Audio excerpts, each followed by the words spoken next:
بسم الله الرحمن الرحيم. قال الله تعالى في الكتاب المجيد وفرقان الحميد: يا أيها الذين آمنوا عليكم أنفسكم لا يضركم من ضل إذا اهتديتم إلى الله مرجعكم جميعا فينبئكم بما كنتم تعملون.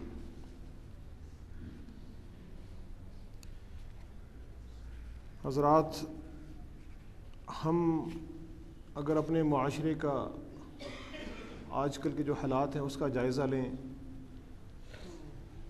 تو ہر طرف ایک مایوسی اور نا امیدی نظر آتی ہے، اور ہم لوگ مختلف باتوں پر مختلف لوگوں سے ناراض نظر آتے ہیں، شاکی بھی رہتے ہیں، شک کا اظہار بھی کرتے رہتے ہیں، تنقید بھی کرتے رہتے ہیں۔ سیاسی قیادت ہو تو اس پر تو لوگ اعتماد کرنے کو تیار ہی نہیں ہوتے، اور جو مذہبی قیادت ہے اس کا بھی قریب قریب اسی طرح کے ہی حالات ہیں۔ ہم میں سے بہت سارے لوگ سسٹم سے بھی ناراض رہتے ہیں، اور اکثر ہم ہر وقت یہ کہتے ہیں کہ ہمارے ملک میں تو یہ کوئی نرالا ہی کام ہوتا ہے، اور اس ملک میں تو کام ہمارے اسی طرح کے ہوتے ہیں۔ کبھی کچھ لوگ کہتے ہیں کہ جو میڈیا ہے وہ تمام برائیوں کا ذمہ دار ہے، اور کچھ لوگ کہتے ہیں کہ جو میڈیا ہے وہی آزادی صحافت کا علم بردار ہے۔ کبھی عدلیہ میں ہمیں خامیاں نظر آتی ہیں، اور کبھی فوج اور پولیس پر تنقید جاری رہتی ہے، حکومت پر، سب پر۔ مہنگائی کا بھی ہم لوگ رونا روتے ہیں، اور ہم کرپشن کی کہانیوں کا بھی اکثر ذکر کرتے ہیں۔ مختلف قسم کے جو لوگ اور مختلف قسم کے گروہ اور جو گروپس اور جو جماعتیں ہمارے ملک میں پائی جاتی ہیں، وہ ان تمام مسائل کا الگ الگ حل بیان کرنے کی کوشش کرتے رہتے ہیں، اور ہر گروہ ان میں سے یہ سمجھتا ہے کہ صرف وہی حق پر ہے اور باقی جو ہیں وہ سب باطل پر ہیں اور گمراہ ہیں۔ کل حزب بما لدیہم فرحون۔ اس قسم کے جو گروہ ہیں ان کی اللہ تعالیٰ نے قرآن میں ایک اور جگہ مثال دی کہ ان میں سے ہر گروہ جو ہے وہ اپنے حال میں مگن ہے، وہ خوش ہے ان اعمال پر، ان کاموں پر کہ جو وہ کرتے جا رہے ہیں، اور ان کو باقیوں کے حالات کی کوئی خبر نہیں۔ اور لوگوں کی قوت برداشت اور دوسروں کی بات کو سننے اور اس پر غور و فکر کرنے اور اس کو سمجھنے کی صلاحیت جو ہے وہ بہت کم ہوگی۔ زبانی جمع خرچ تو بہت نظر آ جاتا ہے معاشرے میں، لیکن جو عملی اقدامات ہیں وہ نہ ہونے کے برابر ہیں۔ اگر ان مسائل کے حل کے لیے ہم قرآن حکیم کی طرف رجوع کریں تو وہ ہماری رہنمائی اس طرح کرتا ہے، اور سورہ مائدہ کی آیت نمبر 105 جو میں نے آپ کے سامنے تلاوت کی، وہ یہ کہتی ہے: یا ایھا الذین آمنوا علیکم انفسکم، اے ایمان والو تم اپنے آپ کی فکر کرو۔ لا یضرکم من ضل اذا اہتدیتم، اور اگر تم سیدھے راستے پر چلنا شروع ہو گئے، راہ حق پر، راہ ہدایت پر چلنا شروع ہو گئے، تو کسی دوسرے کی گمراہی سے تمہیں کوئی فرق نہیں پڑتا۔ الی اللہ مرجعکم جمیعا فینبئکم بما کنتم تعملون۔ اور یاد رکھو کہ تم سب لوگوں نے پلٹ کر اللہ ہی کی طرف لوٹ کر جانا، اور پھر اللہ تعالیٰ ہی تمہیں بتائیں گے کہ تم دنیا میں کیسے کیسے کام کرتے رہے۔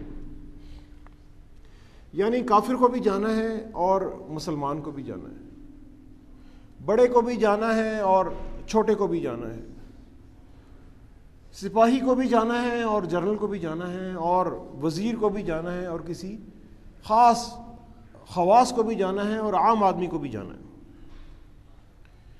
اور جب یہ سب لوگ اللہ کے ہاں پہنچیں گے تو اللہ تعالیٰ ان سب کا اعمال نامہ، ان سب کی ڈائری اور ان سب کے جو رجسٹر ہیں وہ کھول کر اور ان کا حساب کتاب اللہ تعالیٰ ہر ایک کے سامنے رکھ دیں گے۔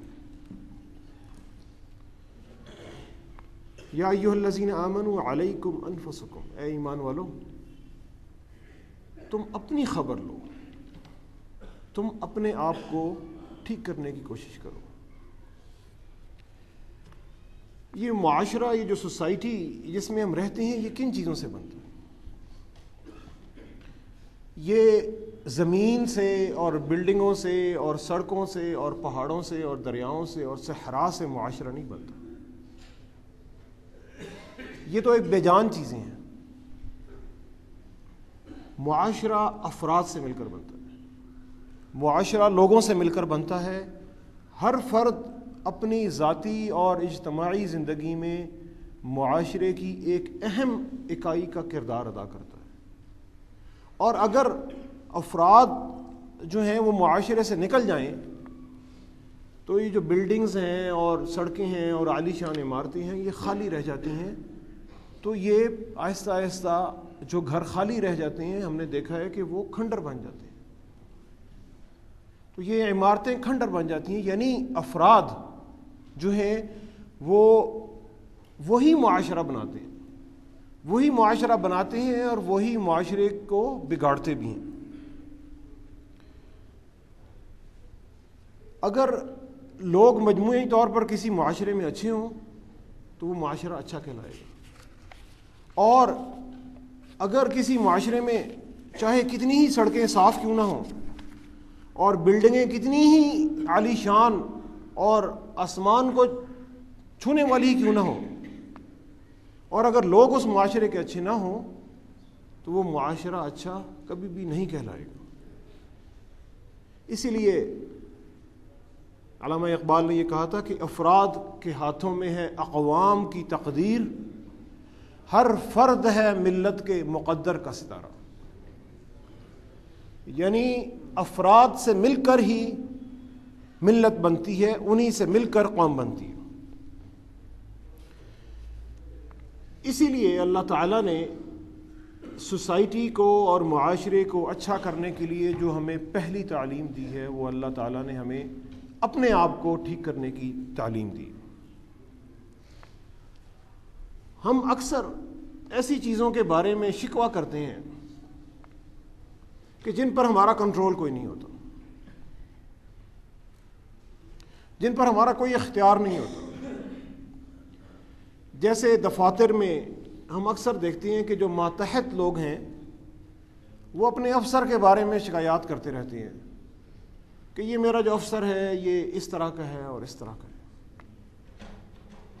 لیکن اگر ہم غور سے دیکھیں تو ہمیں معلوم ہوگا کہ وہ جو ماتحت ہے اس کے افسر پر کوئی کنٹرول نہیں ہے، بلکہ معاملہ اس کے برعکس ہے۔ افسر کا ماتحت پر کنٹرول ہوتا ہے اور ماتحت کا افسر پر کنٹرول نہیں ہوتا۔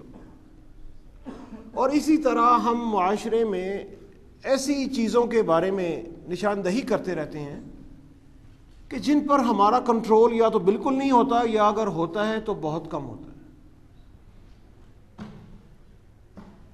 ہم اکثر غیر ملکی طاقتوں کی طرف بھی اشارہ کرتے رہتے ہیں کہ یہ جو آج ہماری حالت ہو گئی ہے، ہم کہتے ہیں کہ اس میں جو غیر ملکی طاقتوں کا بہت بڑا عمل دخل ہے،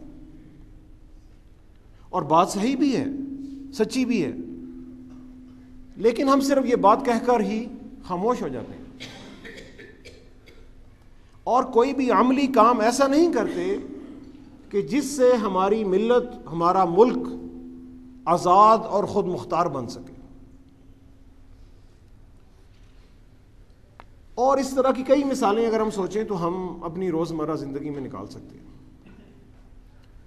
لیکن جب یہ ہم ساری باتیں کر رہے ہوتے ہیں تو اس وقت ہم ایک بنیادی بات بھول جاتے ہیں کہ ہمیں اللہ تعالیٰ نے ایک ایسی چیز عطا کی ہے کہ جس پر اللہ تعالیٰ نے ہمیں پورا اختیار دے دیا،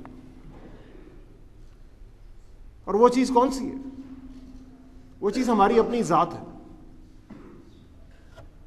اپنی ذات پر اللہ تعالیٰ نے انسان کو پورا کنٹرول دے دیا، 100% کنٹرول.